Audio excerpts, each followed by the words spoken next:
7h20, bonjour Mathieu Vidard. Bonjour Nicolas. Mathieu, ce matin dans l'édito carré, vous réagissez à cette vidéo qui montre des rats en train de pulluler dans une benne à ordures en plein Paris. Oui, et ces images postées dimanche sur le site du Parisien et filmées en décembre sur les berges de la Seine ont fait pousser des cris d'orfraie à tous les phobiques du Gaspard. Il faut dire qu'entre dégoût et inquiétude, la vision de ces dizaines de rongeurs grouillants et voraces avait de quoi vous retourner l'estomac. Oui. Dans cette même vidéo, vous l'avez vu Nicolas, un éboueur de la ville de Paris dénonçait la prolifération et les attaques des murinés enragés. Alors ni une ni deux, face à cette invasion au cœur de la capitale, j'ai contacté Pierre Falguera, consultant indépendant en lutte raisonnée contre les rongeurs nuisibles. Entre deux alertes Google Rats, il a accepté de me livrer sa version des choses. Et que vous a-t-il dit sur les envahisseurs? Alors selon notre homme, Rattus norvegicus, le nom savant donné aux rats d'égout, ne serait pas du tout en train d'envahir la ville. Paradoxalement, alors qu'on a l'impression d'en voir plus, leur population n'augmenterait pas.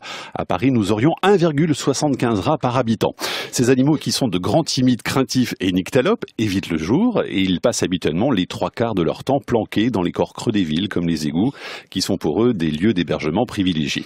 Mais les rats qui détestent les vibrations des pelleteuses et des marteaux-piqueurs se voient parfois obligés de changer de crèmerie. Lorsque les travaux sont nombreux, comme en ce moment, ils se risquent à sortir à l'extérieur au péril de leur vie en quête d'une nouvelle résidence et de quoi manger. Il faut dire que la bête a de gros besoins puisqu'elle consomme 10% de son poids en nourriture.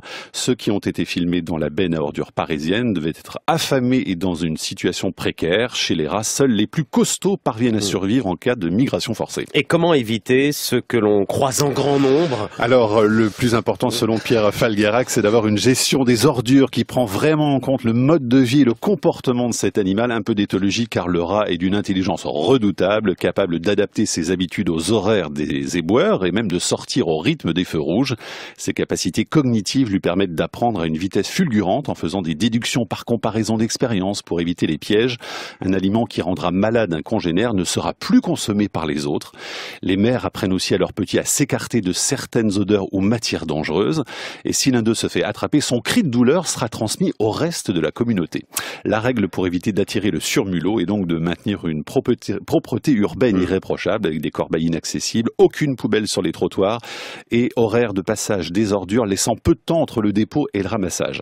Mais l'animal est très malin et nul doute que malgré les opérations de dératisation qui sont très nombreuses, il va falloir cohabiter avec lui encore pendant un bon moment. Merci Mathieu.